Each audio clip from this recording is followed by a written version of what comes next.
ag'ebyemizannyo ku Bukedde TV n'omukutu gw'ebyempuliziganya ogwa Orange.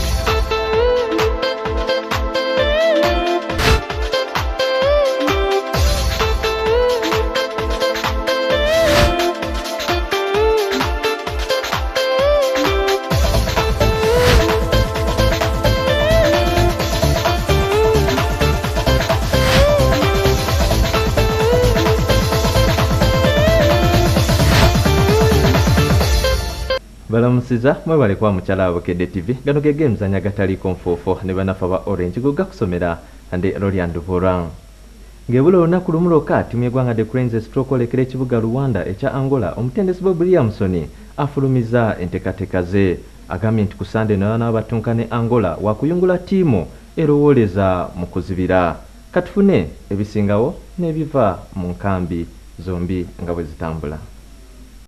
Omutendesi Bobuyo okusalawo okuzannya omupiira gw'okwekuniza mu Angola ku Sande n'agambye nti ayagala kwewala kuteebwamu oba obutateebwa goolo zisukkemu.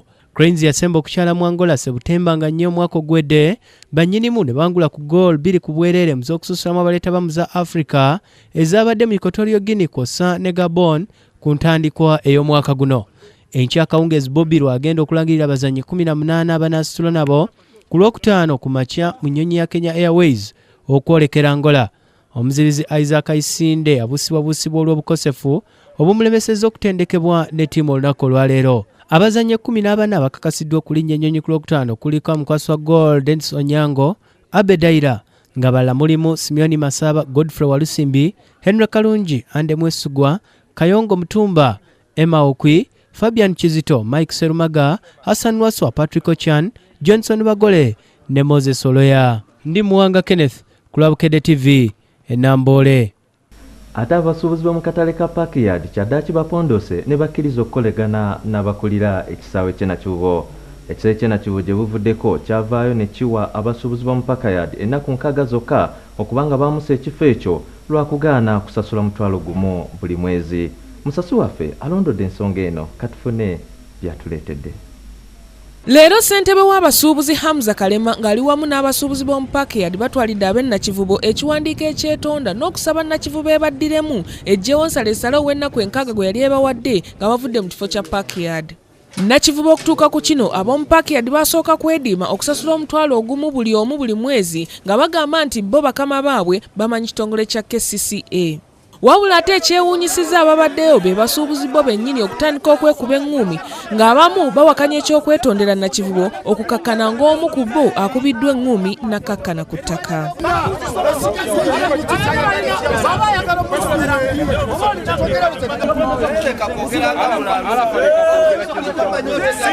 Directive ya President gegamba 1 abasuubuzi ba Parkyard bajja kusigalawo, 2 boba kubagoba ajja kubanoonyeza ekifo kirala, 3 boba assessment gyagenda kukola kitusobola okutwala ekisaawe n'abasuubuzi mu katale bajja kubeera nga bako existing abantu babiri. Ekibiina ekifuga omupiira mu ggwanga ekya Federation of Uganda Football Association oba kiyite FUFA wamu n'akakiiko akavunaanyizibwa okutegeka liigi y'eggwanga y'ababinyera aka Uganda Super League Limited bakubaganya empawa ku ky'okugoba kilabu ya Fire Masters mu liigi y'ababinyera. FUFA baagala kilabu eno ogobwe wabula abo aba Uganda Super League Limited bagamba ekyo kikafuuwe era aba Uganda Super League Limited batiisiza okukomyawo badifiri abatakkirizibwa mu mateeka. Musasi waffe alina ebikira ku bino. FUFA eragidde USA egobe Fire Masters mu liigi lwakusiba mipiira 3 ogwa SC Villa ogwali omwezi ogwokusatu kosa ogwa Proline ne KCCFC egyabaddeyo omwezi guno. Eggulo Fire Masters yagudde Maliri ne Maroons nga teri atunudde mu katimba ka munne eruzira. Tiimu ya Fire Masters mu budde buno USA erudde bulwi okubanga yagifuumula dda mu mpaka zino era n'enzanya zaabwe za second round okubanga zisazibwamu kubanga eremereddwa okusamba emipiira 3 omuli ogwa Villa, ogwa Proline n'ogwa KCC. Nekyo Vice President wa USL ku nsonga y'emu era alagidde USL okukola mangu nnyo okulaba nga ttiimu zino ttiimu eno ya Fire Masters efuumulwa mu kibinja ky'ababinywera. Aba USL olubitegedde ne bagamba nti FUFA byeriko esaaga. Omwogezi wa USL ng'ayanukula FUFA agambye nti okusinziira ku mateeka ttiimu erina okugobwanga esubiddwa emipiira 3 egy'omuddiringanwa ekitabadde ku Fire Masters. Ng'abalina obuyinza obuddukanya liigi y'ababinywera ffe tulaba ate mathematically Fire Masters already yazzeeyo bw'otunulira ku mmeeza tekyasobola kusukka basatu abasembayo wansi, so ffe tetukiinaamu buzibu. Tujja kulinda Fire Masters esigazaayo omupiira gumu nga 10, tujja kulinda ezanye omupiira eddeyo mu butongole.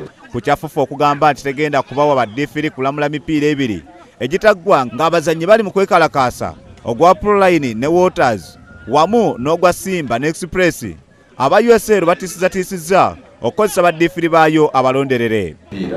Era ffe tusuubira nti FUFA bw'eneeraba kino ekintu era tuweereza barefu. Twawandiikidde ne minisita nga tugezaako omugamba nti bannaffe abafufa tebatuukirizibwa buvunaanyizibwa bwabwe obw'okutuwa barefu, so ffe era tulinze tetwagala ate kutandika kunoonya barefari baffe bafuwe ogwo omupiira, naye tubadde tulowooza nti tumaleko liigi eno ebulako wiiki 2 tugimaleko nga teri kuddamu kusikamu. Embeera eno yezeebaawo mu liigi y'eggwanga eya sizoni eno. Ate okuvaako ebweru w'eggwanga Kyaddaaki Liverpool efunye omutendesi okudda mu bigere bya Ken Dalglish eyagobeddwa. Ekansizza Brandon Rogers enzalo ya Northern Ireland ng'abadde atendeka Swansea. Akkiriza endagaano ya myaka 3 ate ye Paul Scholes myaka 37. Bakama be aba Manchester United bamuwadde endagaano empya ya mwaka gumu. Agetukujidde musike ebyemizannyo ekiro ky'olunaku olwaleero ne banafa ba Orange gogga kusomera mbadde Lolya Ndubulwa musule bulungi mweraba.